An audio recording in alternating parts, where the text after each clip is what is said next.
Gravação iniciada, presidente. Obrigado. Bom dia, daremos continuidade aos julgamentos da sessão do dia 30 de março de 2021, da primeira turma extraordinária da terceira sessão. Vamos começar o julgamento agora, nessa segunda etapa, pelo item 23 da pauta. Interessada Usina Santa Bárbara S.A., de relatoria da doutora Maria Eduarda. Por favor, apoio, convocar o patrono. De convocar, presidente.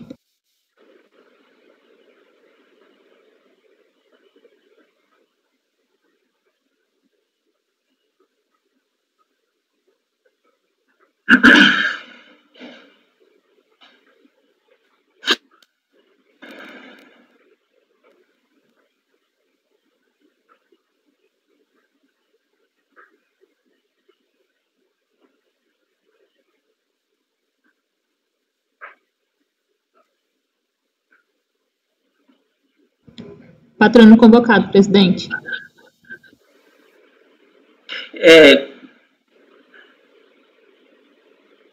Saíram suas telas extras, Marcos? Oi? Marcos, saíram suas telas extras? Oi. Telas extras? Como assim? Não entendi. Aquelas câmerazinhas, porque o meu continua aqui. Ah, sim, saiu. Eu saí e entrei novamente. Tá, então, tá.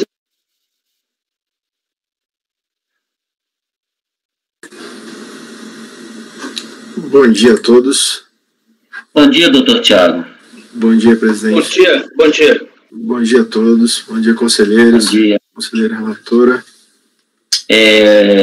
Doutor Tiago, nós vamos iniciar o julgamento de 3 processos da Usina Santa Bárbara, itens 23 e 24 da pauta, de relatoria da doutora Maria Eduarda. Eu peço um segundo para todos, que eu acabei de constatar aqui que deu um problema aqui na conexão do cabo do meu computador, a bateria está acabando. Me dá um segundo, não precisa sair não, só um minutinho.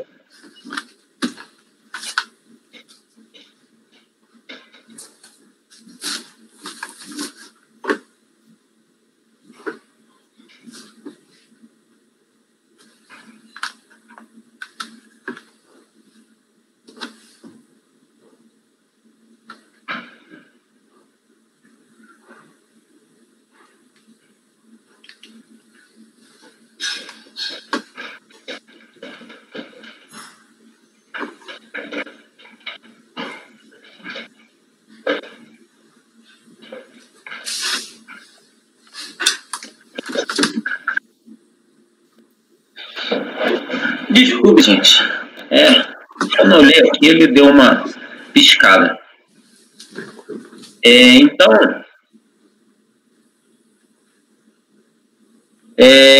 de relatoria da doutora Maria Eduarda, com a palavra, por favor.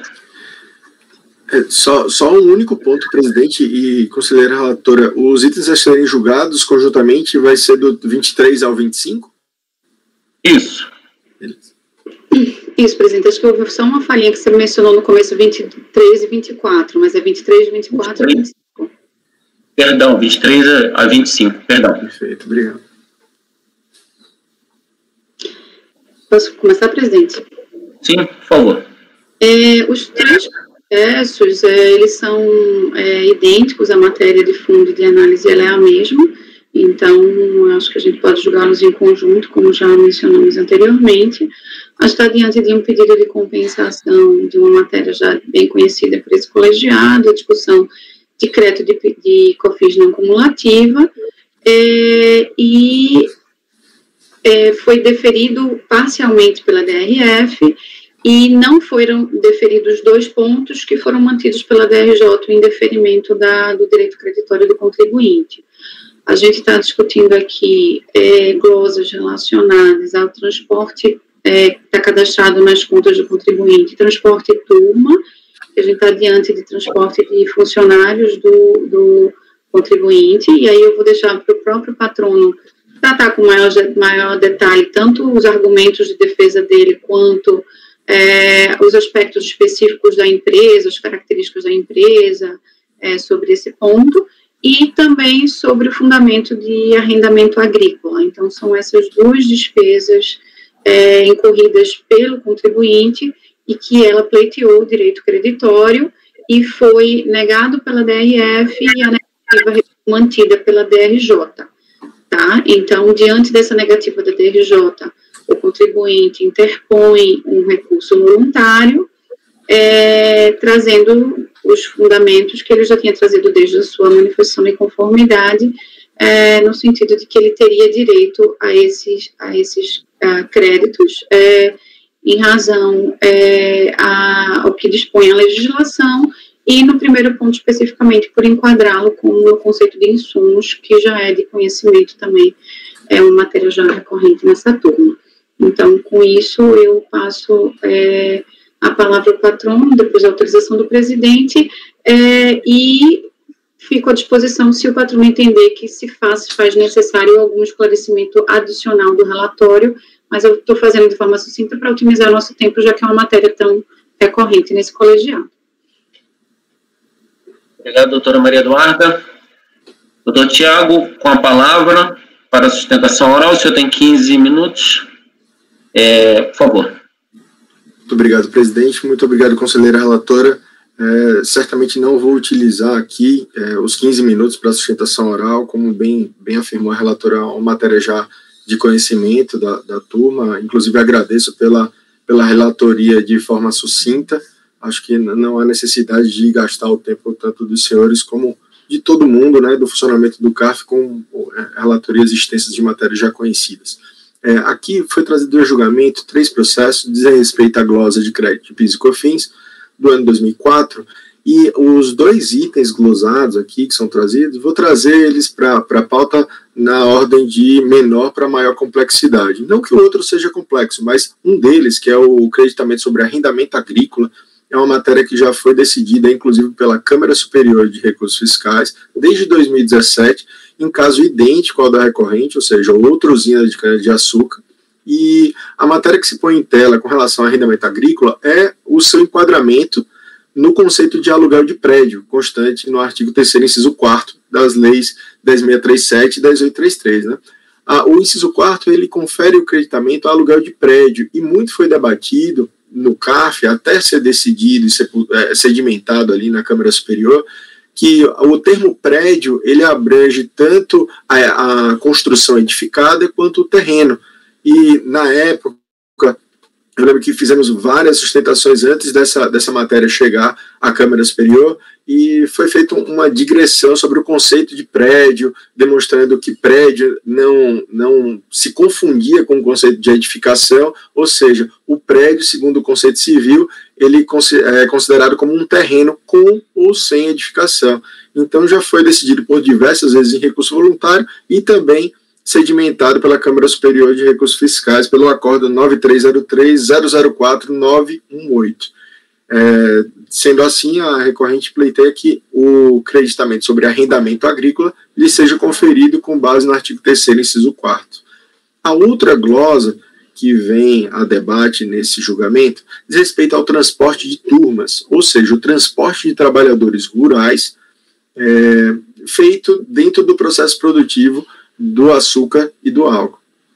Quando encontrava-se em vigor a IN 404, tinha-se em debate por diversas vezes o conceito restritivo de insumo, que considerava na indústria sucroalcooleira tão somente a parte da sua planta industrial, ou seja, ela desconsiderava toda a fase agrícola do processo produtivo da recorrente, de toda empresa produtora de açúcar e álcool. Esse entendimento restritivo ele já foi ultrapassado há muito tempo pelo CARF, que passou a considerar como processo produtivo do açúcar e álcool desde a composição genética das mudas da cana-de-açúcar, que vão ser plantadas e replantadas, até todo o procedimento, que o cerne do procedimento para a produção do açúcar e álcool, ele se dá no campo. Então, já foi decidido por inúmeras vezes pelo CARF que o processo produtivo da recorrente ele compreende desde a fase agrícola até a rural. E dentro desse processo produtivo, no que pertine à fase agrícola, como a plantação de cana-de-açúcar ela é dada em grandes extensões de terra, né, em fazendas, faz-se necessário que os trabalhadores eles sejam levados até o local do plantio ou da colheita. Então, os trabalhadores eles não têm como ingressar adentro nas fazendas, em grandes extensões, locais muitas vezes de difícil acesso, e esse transporte de trabalhadores rurais ele é fornecido pela empresa para que os trabalhadores consigam chegar até a área efetiva da lavoura, dentro das extensas áreas que são arrendadas por ela para o plantio da cana-de-açúcar. Sendo assim, outros julgados já foram decididos no CARF que esse transporte realizado, contratado a pessoas jurídicas para realizar o serviço de transporte desses trabalhadores até o local do plantio, ele atende ao conceito de essencialidade que o permite classificar como insumo, encontrando-se, inclusive, em consonância com o entendimento do STJ, que foi firmado no RESP 1221-170, no qual foram firmados os critérios da essencialidade e relevância. É de essencialidade evidente, ao entender da recorrente, que os trabalhadores sejam transportados até a área da colheita. Caso contrário, essa colheita seria impraticável, pois os trabalhadores demorariam muitas horas, talvez até dia, para chegar numa localidade de difícil acesso e longínqua. Sendo assim, tendo em vista que o transporte de trabalhadores contratados a pessoa jurídica, ou seja, são pessoas jurídicas contratadas exatamente para prestar o serviço de levar o trabalhador da sede da empresa até o local efetivo de plantio e de colheita, ele, por ser um serviço amplamente essencial, ele deve ser concretizado e caracterizado como insumo e conferir crédito com base no artigo 3º, inciso 2º da Lei 10.833. Nós trouxemos, não sei se o memorial chegou a ser distribuído para os senhores, ou se esse acórdão ele já estava presente no memorial, mas existem decisões recentes, inclusive em favor de uma empresa do próprio grupo, que é a usina Costa Pinto, que faz parte do grupo COSAN, um acórdão recente proferido em 20 de outubro de 2020, pela primeira turma da segunda Câmara da terceira sessão, que analisa já sob o viés do recurso repetitivo do STJ, destacando que esse serviço ele é essencial e relevante para a atividade da recorrente. Seriam esses os argumentos da recorrente, e eu fico à disposição aqui para qualquer esclarecimento de fato que seja necessário. Agradeço pela atenção de todos. Obrigado, doutor Tiago, pela clareza e objetividade e respeito ao tempo. Alguma dúvida, algum questionamento, doutor Paulo? Ok, doutora Maria Eduarda, vamos ao voto?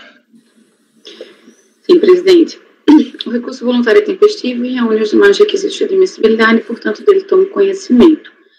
Nos próximos 3 parágrafos, eu faço apenas um resuminho do que aconteceu, que a gente já discutiu aqui então, vou pular, tá bom? Sendo assim, permaneceu em discussão, portanto, a diferença não reconhecida pela DRF e mantida pela DRJ com base nos fundamentos acima indicados, e como a gente viu, a gente está tratando desses 2 fundamentos de glosa. É sobre as razões que levaram as glosas realizadas pela fiscalização e a sua manutenção que a presente decisão irá se debruçar. Eu inicio aqui fazendo aquele meu tópico preliminar do conceito de insumos para fins de creditamento de COFINS e linhas gerais.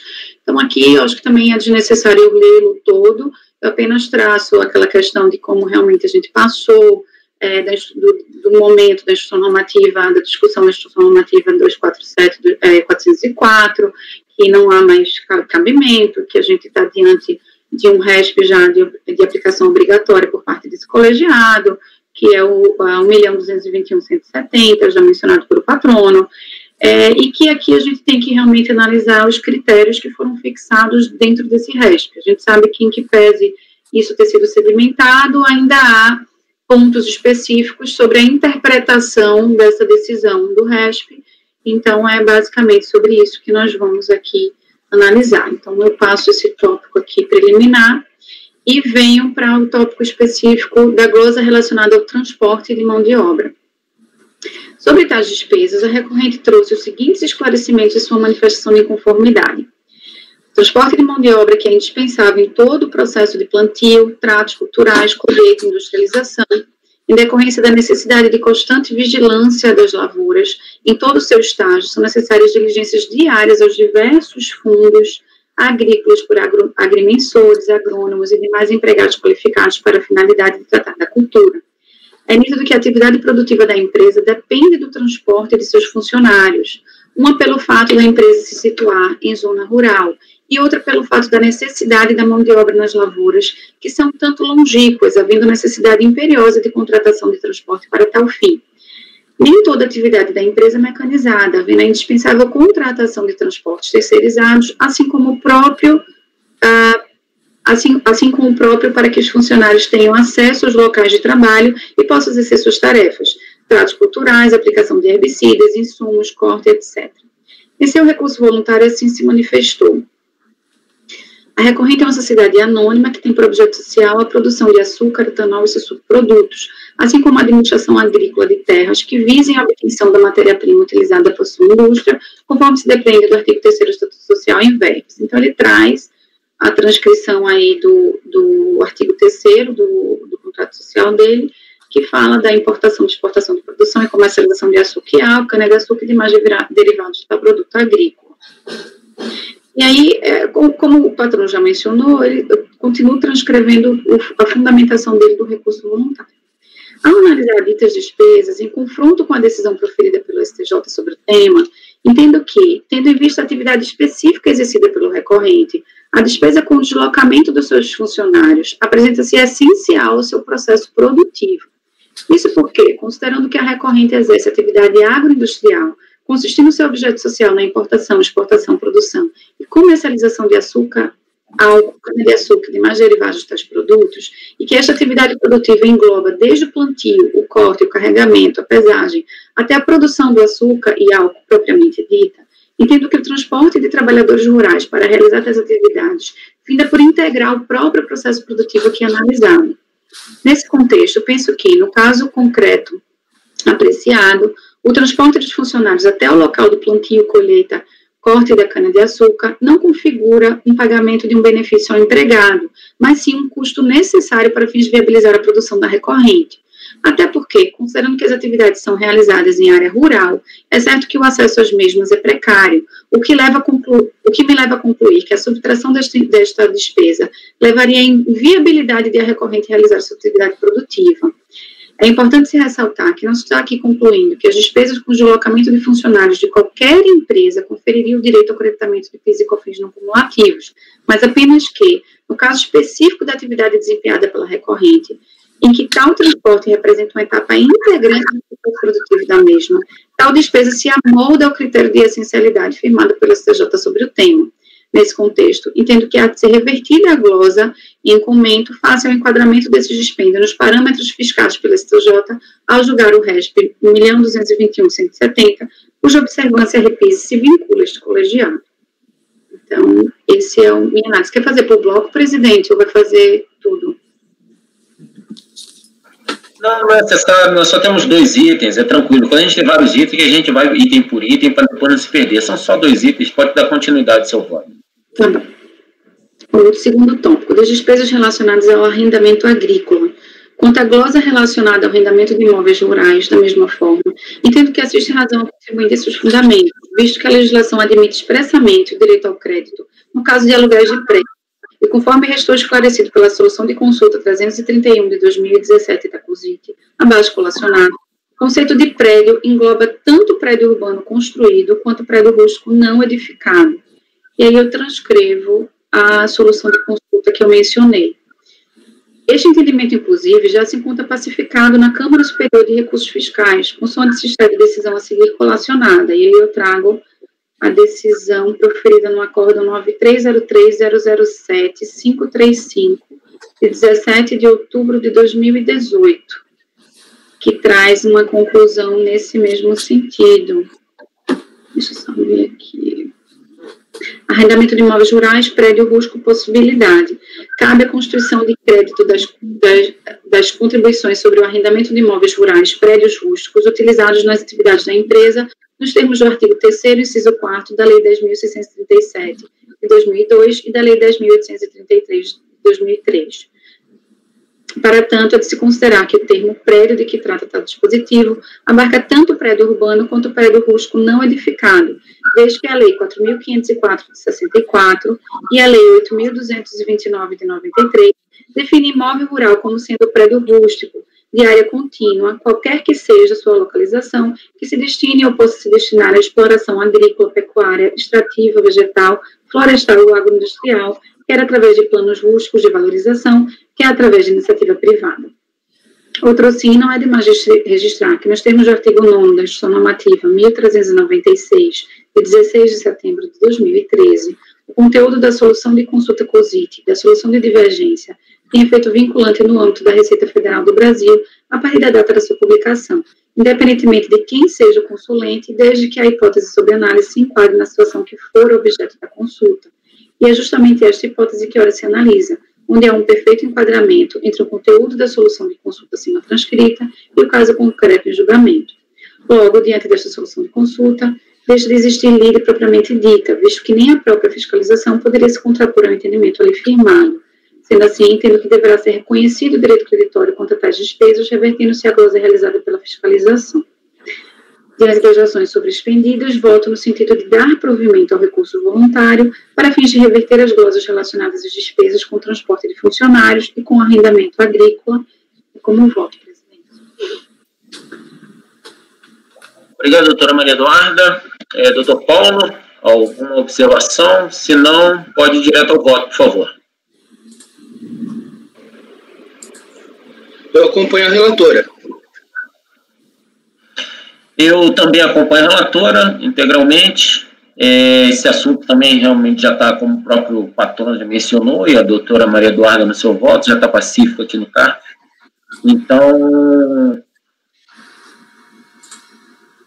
a turma decidiu, acorda os membros do colegiado, por unanimidade de votos, em dar provimento ao recurso voluntário. Essa decisão vale para os itens 23, 24 e 25 da pauta. Obrigado, doutor Tiago. Perfeito, presidente. Obrigado. Obrigado, conselheira relatora. Muito obrigado. Até mais. Um bom dia. Até logo. Bom dia. Com isso, encerramos o julgamento da pauta do dia 30 de março de 2021. Pode encerrar a gravação.